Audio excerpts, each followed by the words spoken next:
Soomaaliya walla Soomaali wax ay tahay malaha waa xoolo la wata ay badan yihiin sababtoo waxa weeye naagtii maama malyuun ee oran jirtay waa la kufsaday maxalayto markaan u sheegay aan idhi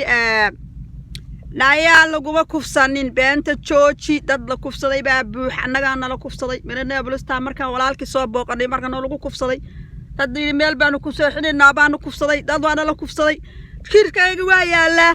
dad waxbana loo qaban waa loo yarna la siin waa cid loo waxbana loo qaban waa dadkayga waa la haystaa waxbana loo qaban waa cid loo qaban haya ma jirto waxay tiri waxa dhacday jaajuusintii inay ii soo direen naaga cadaan oo dhilooyin ah ii soo direen oo la shaqaysto iyagu ay fulfulaan ii soo direen baa dhacday oo ay aniga maartay ay maartay meeshii aan kaba guuraayo kaba tagay ay maartay damcaan inay maartay igu rabshaan ilaa waa naag qabiil ka dhalatay la qabiilka majeerteera ay ka dhalatay jaajuusinta iyo saddexda xaraf aan wax kale aan shaqadoodu ay tahay inta ay doofaara maxay iga qaadaysaa kaalaya wallaahi billaahi waxa barateen inaad reerkayga baabi'iseen waxaad ka hadlaysaan habar bay cayday walaashii xoogteen carruurtii ka xoogteen walaalkay oo amartay saxana khala u haysataan lacag inaad ku cuntaan rabtaan masaajid inta lacag insurance ka dhufataan meelaha masaajidda luqluqda ka dhisataan oo tuugo wallaahi inayna kala baxayna daadiga leexan weydaan inayna kala baxaynin baa wallaahi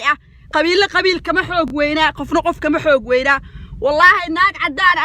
ama soo dirta ama waxa doontaan soo dirta inayna iga xoog badnay baa idin sheegaya Soomaaliyay u sheeg haddaba naagahaas iyo nimankaas eeyda ah oo tuugada ah oo xaraday turfutooriyaasha ya in xun oo ciyaal suuq ah halkaan hadda baabuur xun ah wata oo ay ah ba hadda rabo inuu maarto halkaan uu soo maro oo baasir ah ma hadda raba mana busna cidna kama xigtaan maana soo tan lagu haygan aniga ku socda wallaahi baa ku dhaartay inaan lagu kala baxay waxa weeye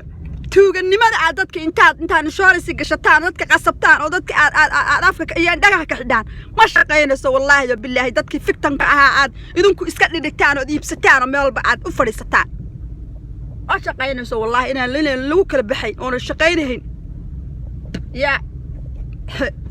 sheeko haweeya ama naag cad soo dira ama mid saddexda xaraf u shaqeeyo tuug ah oo ninka ay soo dira baagta maxaa u hiilinaysaan dadkaygana waad haysataan waad maxay badeeqay ka fiicantaa naagtaas badeeqay ka fiicantaa qawaad aad xoogteen oo dhibaatada waxa u soo hiiliyaad weydeen oo tuugada aad maarta u soo kala dambeyseen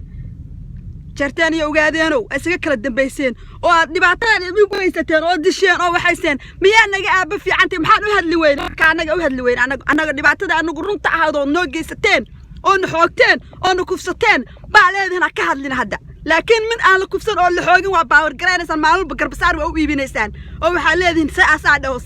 oo waa in power garaynaysan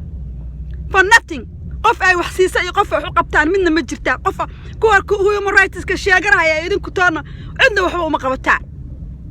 akana ma lawyer noo qabtaan oo lawyer u qabtaan kiisas waa buuxaan waa meel dadku waa haystaa kiisas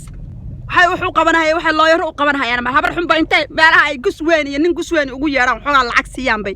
oranayaan saade taasi oo dadka nagu soo dadka ka hadalsi dadka markay hadlaana maxaa dhacay saana loo galay baa la raadsanayaa waa la ugaarsanaya sheekadaas dhacayso maxaa xaqmiya maxaa xoro freedom qofka runta markuu sheego oo kiiska waxa dhibaatada uu sheego in la raadsado la ugaarsado isaga naftiisa kii sheegayo hadlahayo qaylinayo buuqahayo asagoo dadka ka hadalsi lacag lagu siiray war ay Soomaaliya iska ilaaliya naagtaas waxa weeye dadka